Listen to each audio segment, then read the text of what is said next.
2021 PLD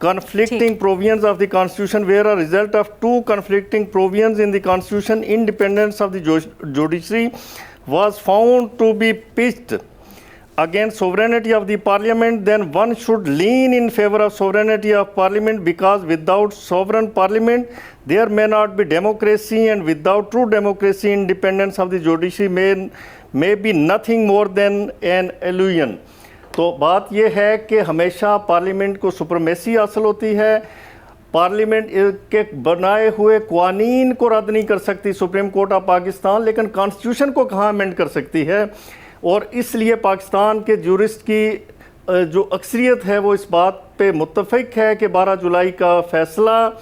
وہ آئین کے مغائر ہے، قانون کے مغائر ہے۔ اسی لیے اس فیصلے کے اندر ماضی کے جو قانونی نظائر ہیں انہیں شامل نہیں کیا گیا، کوئی انڈیا سے، کوئی کہیں سے کسی ججمنٹ کا حوالہ دیا گیا ہے، وہ آپ دیکھ لیں۔ سر ویسے وہ بے نظیر بھٹو اور نواز شریف کے کیسز کا حوالہ تو ریما وہ جی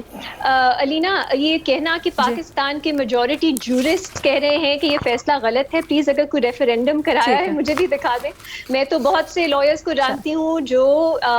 اس فیصلے کو سیلیبریٹ کر رہے ہیں، اور ان کی نظر میں جمہوریت کو اسٹرینتھن کرنے کے لیے بہت اہم فیصلہ ہے۔ یہ بھی غلط ہے کہ کوئی پاکستانی پریزیڈنٹ کا حوالہ نہیں دیا گیا۔ آرٹیکل 17 ہمارے جو آئین میں ہے، جو پولیٹیکل پارٹیز کے حقوق کی تحفظ کرتا ہے، اس میں تو پاکستان کی اپنی سپریم کورٹ کی ہماری اتنی خوبصورت جورسپروڈنس ہے، اس کا حوالہ بار بار دیا گیا ہے اس فیصلے میں۔ اس کے علاوہ آرٹیکل 187 کو کس طرح پڑھنا ہے، جب الیکشن کے ڈسپیوٹس کے اوپر کوئی عدالت فیصلہ کر رہی ہوتی ہے، اس کو کس چیز کو نظر میں رکھنا ہے، اس سب کا حوالہ پاکستانی جورسپروڈنس سے ہی دیا گیا ہے۔ تو یہ غلط ہے کہ پاکستانی پریسیڈنٹس کوٹ نہیں ہوئے۔ تیسری بات، پھر سے یہ کہنا، اگین انگیج نہیں اگر کوئی کرنا چاہتا ہے اس آرگیومنٹ کے ساتھ، یہ ان کی مرضی، لیکن عدالت نے کوئی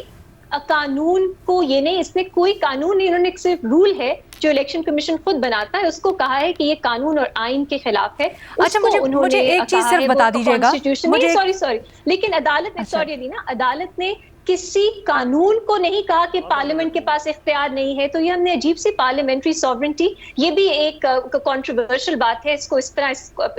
کانٹیکسٹ میں استعمال کرنا، لیکن کہاں پارلیمنٹ کا آ گیا پارلیمنٹری سوورنٹی کا حوالہ؟ نہ عدالت نے کانسٹیٹیوشن کو کچھ ایسا کہا ہے کہ ہماری ججمنٹس کانسٹیٹیوشن سے اوپر ہے، نہ انہوں نے کہا ہماری ججمنٹس آئین یا قانون سے اوپر ہے۔ انہوں نے، اور یہ جسٹس قاضی فائز عیسیٰ چیف جسٹس اور جسٹس مندوخیل اور جسٹس یحییٰ آفریدی نے بھی، مجھے بتائیے کیسے پی ٹی آئی کے ہی لوگوں کو ریلیف دے دیا جنہوں نے اپنی ڈیکلیریشنز یا سرٹیفکیٹس پہلے پی ٹی آئی کے جمع کروائے تھے۔ یہ ریلیف تو سب نے دیا نا، ان تینوں ججز نے بھی دیا، تو ان پہ یہ تنقید کیوں نہیں ہو رہی؟ کیونکہ اگر آپ کا پرابلم یہ ہے کہ پی ٹی آئی پارٹی نہیں تھی، ان کو کیسے ریلیف ملا، تو انہوں نے کیسے دیا؟ اس کے علاوہ اگین میں ریپیٹ کرتی ہوں کہ جو ابھی الیکشنز ایکٹ میں امینڈمنٹ پاس ہوئی ہے، یہ اس کے لیے ہے کہ اگر آپ ایک پارٹی جوائن کر لیں اس کے بعد آپ ایک اور پارٹی جوائن نہیں کر سکتے۔ عدالت کا فیصلہ ہے 2024 کے الیکشن سے متعلق، تو وہ پیچھے کی بات کر رہے ہیں، اس کے اوپر آپ کی رائے میں اطلاق نہیں ہوتا ہے جو ترمیم کی گئی ہے،